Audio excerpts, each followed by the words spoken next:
I was in contact with our guy, the Beast, Mike Pennel, and Mike said he would love to come on tonight. He says he has so much to get ready for the game plan this weekend, so he's got a lot to do. Yeah. I mean, and I'll tell you, last 24 hours from this guy requests to leave Cincinnati, gets on a flight today, this morning to come to Kansas City. Why is he Kansas City? They sign him, and then he's in practice by 1 p.m. today. So, I mean, what a whirlwind of not even 24 hours. It's like 12 hours, essentially. I mean, it's unreal. But yeah, so he said he won't be able to get on tonight, but he said either Friday or next week, which I'm guessing we have a bye week next week. So I'm thinking next week will probably be the time for Big Mike to come on the show and grace us with his presence and let us know about how the whirlwind of the last 4 months have been for the guy, right? But but Mike will be joining Chief Concerns to talk to us, and we are excited to have Mike back in Kansas City, but also back on the show as well. Of course, man. That's what's true. Mike's our guy, man. You know, when they look, I understand. We understand. Hey, man, get your feet back wet. Back home. Welcome back home, brother. Welcome back home. So you never should have left, but that's something else. We ain't worried about that. Hey, water under the bridge, baby. You found your way back home. They have righted a wrong, and so it's good to see big fella back here, man. So the biggest arms in the NFL, Mike the Beast Pennel is back. He's back, ladies and gentlemen. Appreciate it. Good things, man. That's shoot. And Mike, you know, he's a friend of the show. But you know, like I said, it's good to get him back, man. It's good to get him back. Shoot. So the fact that he's coming back on a Buffalo week, and I'm seeing Mike Brennan, Pennel going to jump on talking about shutting down Mr. Cook. And it's like having Pennel come back during this week, but in general. But I gotta say, kudos to Cincinnati for accepting his wishes of wanting to be released. I mean, he's an elder statesman. Who knows how many years left Mike has in the league. I mean, he hasn't shown any signs of slowing down. He's still, was one of the highest rated defensive tackles as far as stopping the run this year. But nonetheless, he goes to Cincinnati, requests it, comes to Kansas City. I mean, they knew where he was going. I mean, they could have held tight, said, nope, we're not releasing you. We're going to keep you. And if Kansas City wants you, they can trade whatever for you. But no, they requested. And hey, as much as we want to talk, as fans don't like the Cincinnati fans, and there's kind of that rivalry that we have with them. Hey, respect to the Cincinnati organization for allowing Mike to go after his request and coming to Kansas City. So, because they definitely knew where he was coming, Oh, yeah. Shoot.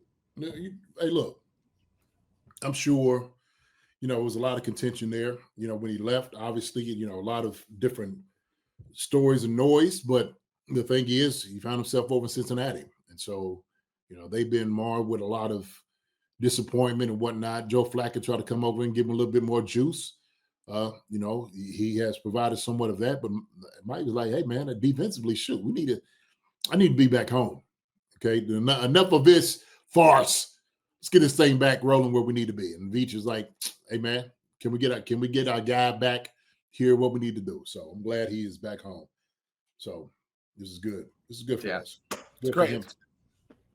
Yeah, it's amazing. I love that 2 weeks ago, Chris Jones was at his obviously, I think they knew something, right? Because 2 weeks ago, you have Chris Jones at the presser saying we need to bring back Mike Pennel back. And it's like, okay, well, you're a player doing it, so it's not tampering. If it was Brett Veach doing it, that would be tampering. But Jones is talking about his buddy, one of his buddies back. And then today, they showed them at practice together, playing playing Got You Last, on the field and stuff. Them two.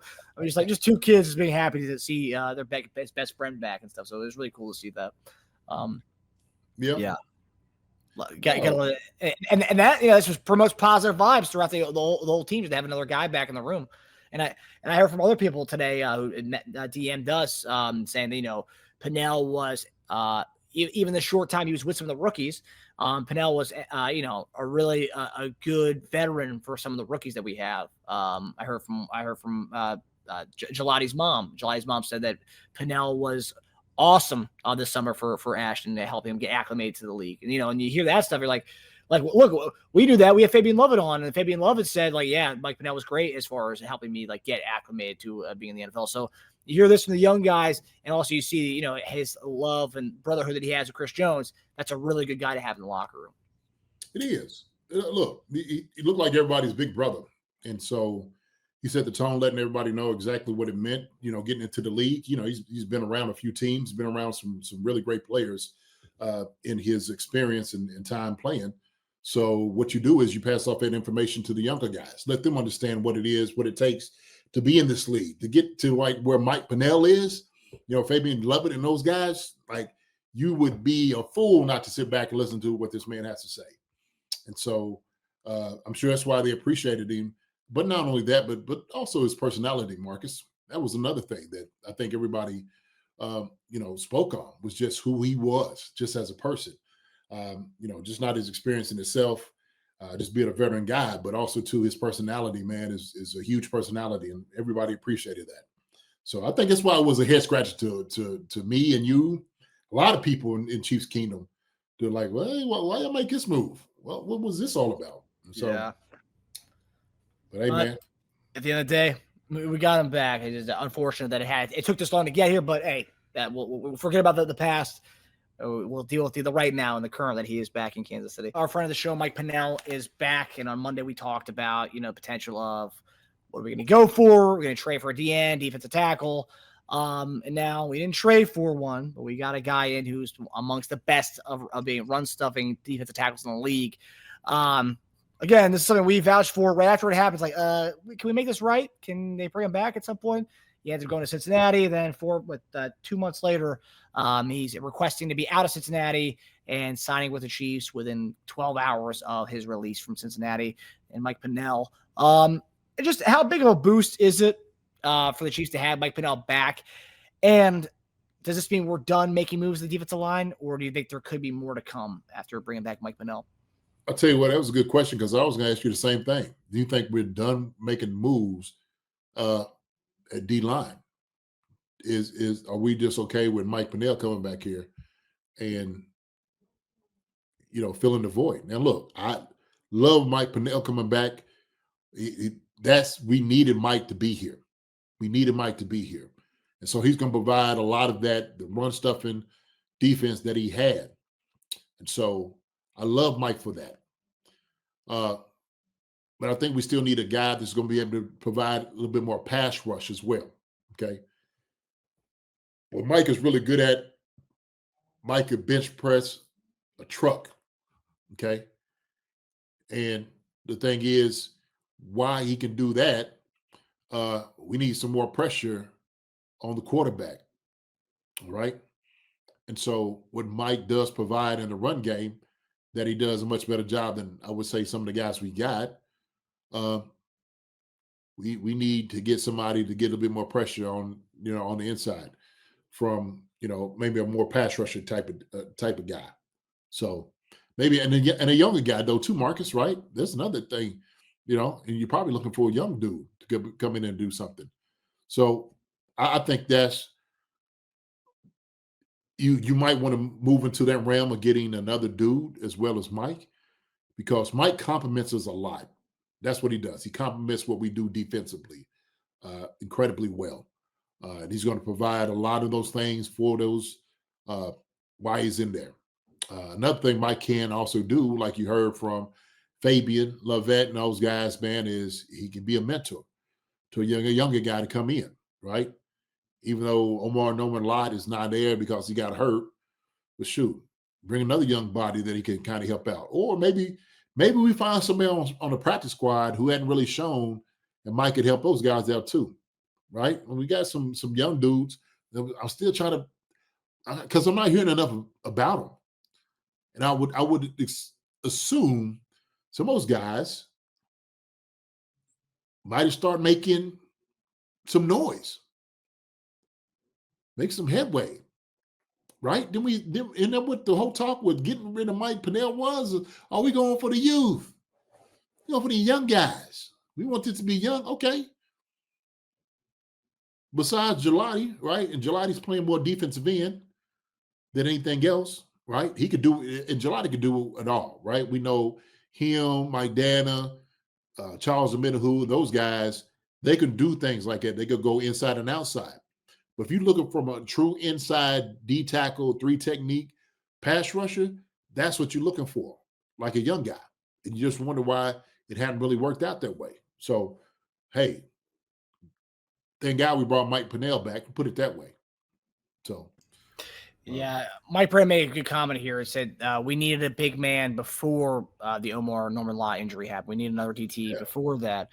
So this is pretty much only going back to having another guy in the room. It still has, like you said, I mean, it's no secret. Mike Pennel is one of the best run-stuffing defensive tackles. Pass rush maybe isn't his strong suit. Not that he can't do it, but it's not a strong suit. Not having Omar Norman Law, who that was his strong suit, that does hurt. And as far as you mentioned it, there was guys in the DT room in the practice squad, at least Broderick Martin. Who's the other guy?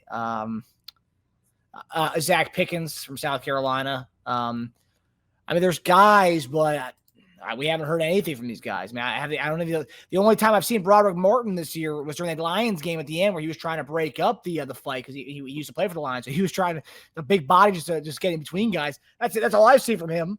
So we haven't really seen what he could do for us. So I guess my only fear is just knowing how we kind of operate when Veach brings back guys like the year he brought back McCole Hardman, right? People thought that was just a one small move. It's like, oh no, more's coming after this. This isn't the only receiver move we're going to make. And turned out that was the only wide receiver move we make. I feel like, is this the one move that Veach makes? Like, hey, like, I brought in a D tackle. You guys asked me, the fans wanted the D tackle. I brought one in. I brought a fan favorite back. That's the move. There's nobody else of significance that's going to be moved right now. Because, I mean, we talk about Quinn Williams. There's guys out there, but apparently a lot of these teams want, like, primo assets for him. And Veach ain't selling any primo assets. He ain't doing it. He ain't giving it up. Some guys are just too expensive for him not to do. But here's the thing, though. Because I would say that Mike Pennel is a good move in the right direction, right? Because of, what we were getting out of, a couple other guys inside there, right? I think Jerry Tillery has been out there trying to get, some things, and he hadn't really shown too much. I expected a little bit more out of Jerry. Okay.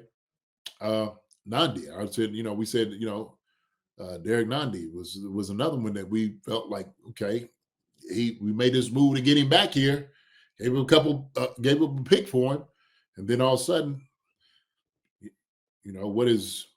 what's the result of it? So, and it is a bend don't break defense. We playing very well stopping the run, and a lot of that is our linebackers are coming up, our safeties do a great job making tackles right there in the box area. I think guys fit really well in what we do, but we need to generate some pass rush. That's what we need to do. So. I know Tipolotu, Marlon Tipolotu, he played a decent amount this past game. I actually believe, let me see. Tipolotu, okay, he only played 4 snaps less than Nadi did on Monday night. Did you notice anything from him? Did he give any juice that no? No. I want to see guys. And if you don't come off the film to me, like, man, who's that guy? I'm not saying that. Like, who's that? And hey, man, shoot. Need to see more. Yeah. Yeah, and that's the other name Mike Brennan says, waiting for the Jacks to cut our next defensive tackle. I feel like that is going to be the only thing if we do bring another defensive tackle, and this is me, it's Kalen Saunders. It's just guys, they already know the system because it feels like they have a comfortability with getting guys who know the system, especially on, like, it just seems it's what they always do in the midseason ones. I mean, very seldomly they'll go and get somebody who's never played, for us. I think Tony's the only one that comes to mind as far as midseason acquisition, who is somebody from another team. I mean, we did with Uche last year, and that didn't work out at all. So maybe they feel snake bitten by the midseason trades with guys who don't know the system. Do you feel that could be a thing? No. I mean, I thought Uche probably should have worked out here, and he just didn't. Maybe just didn't fit our schema as far as what we were trying to find things for him to do, and didn't get it to happen. Who was the one guy we got from the Cardinals too? Oh, Cam Thomas. Yeah, Cam Thomas. I was just like, man, I thought he was gonna give us something. Oh, Cam. And then all of a sudden, nothing. So, I mean, obviously it's easier said than done. Okay. But we got a proven monster and Mike Pennel coming back that will help bolster what we do. Right. Yeah. I mean, and especially this 4-game stretch we have against pretty good run offenses. Buffalo, obviously, Denver, solid between Dobbins and RJ Harvey. What else do we have? Indianapolis, Jonathan Taylor after that. So, I mean, it's quite a bit of rushing attacks they're going to be going against. So to have Mike Pennel back in the house, regardless of who we're going playing against, but especially with the upcoming opponents we have, just great to have him back in that room. And who knows, maybe, a rejuvenation, maybe he can give us a little bit of a pass rush from the defensive tackle spot. Maybe. Yeah. That's what we're looking for. Yeah, tailgater pressuring Josh Allen and actually getting a hold of him will be key. Allen has great pocket awareness, and he'll be running around in the backfield a lot.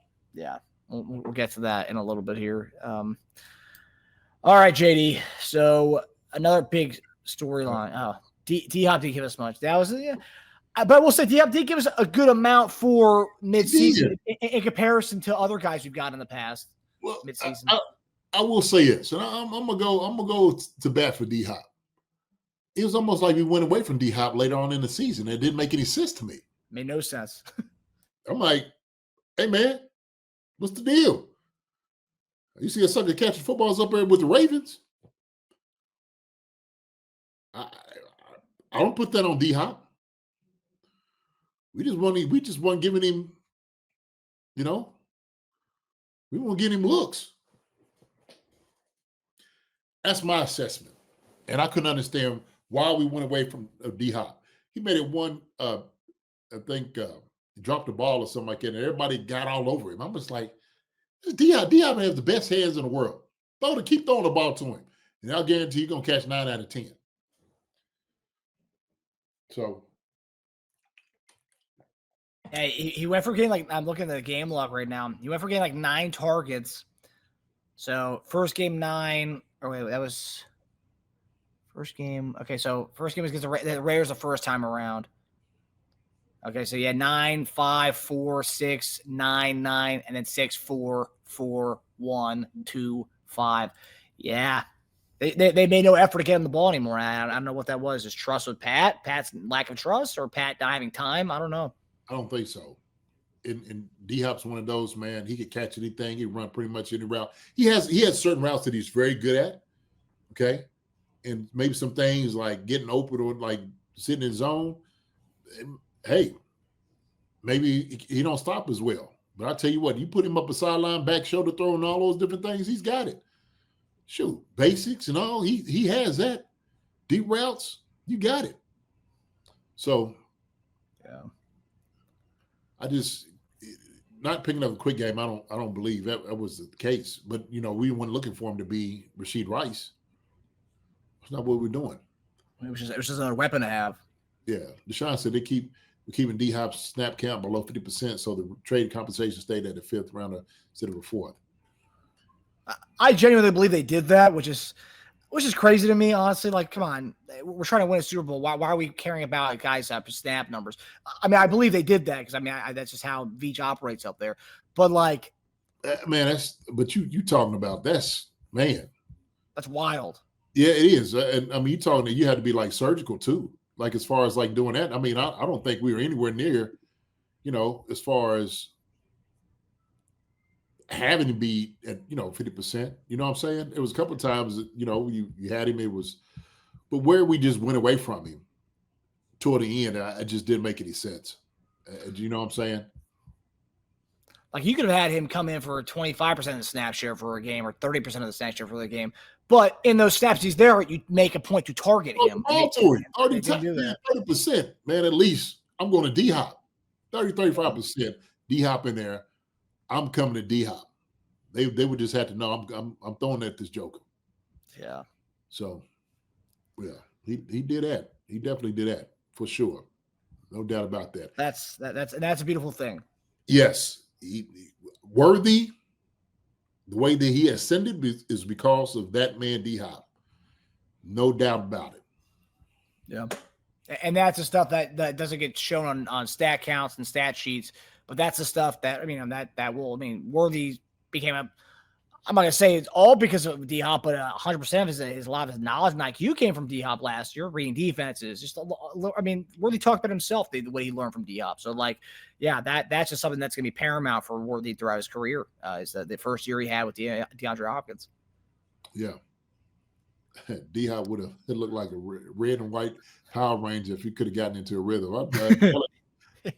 No question about it, man. They're mighty green beans. No doubt about it. Shoot. And never forget his post-game presser after the Super Bowl when they asked him if he was going to be back here, and it was talking about the Super Bowl, and he said, "I don't know if I'll be back here, but I know they'll be." And that's just a guy who had the utmost respect for the organization to say that. For a guy to say that, like, I don't know if I'll be, but I know they'll be. That just tells you so much about D-Hop and how he felt about the organization. Man, writing on the wall. It's almost sad to say. And look, shoot, I've been there. It was like, what's going on? Like, when do you start feeling like they're going away from you and what you usually used to? And I seen that. And, sometimes the offense is reflective of it too. Yeah. And honestly, I wish he would have gotten a Super Bowl ring, but at least he was able to score a touchdown in the game. I know he had the big drop, which a lot of people are going to remember. That's going to be the stain. Everyone's going to remember when we talk about D-Hop's time. Here's that drop he had in the Super Bowl. But at least he got a touchdown in that game. A guy who's played for so many years, at least he got to do something, he'll remember in that game. But yeah, wish he would have gotten a ring. Yeah. Hi, everybody. Thanks for watching. Subscribe here to get the latest from the show. Also, be sure to check out the best clips from Chief Concerns. And if you prefer to listen to the show, subscribe and follow us on Apple Podcasts, Spotify, and anywhere else you get your podcasts.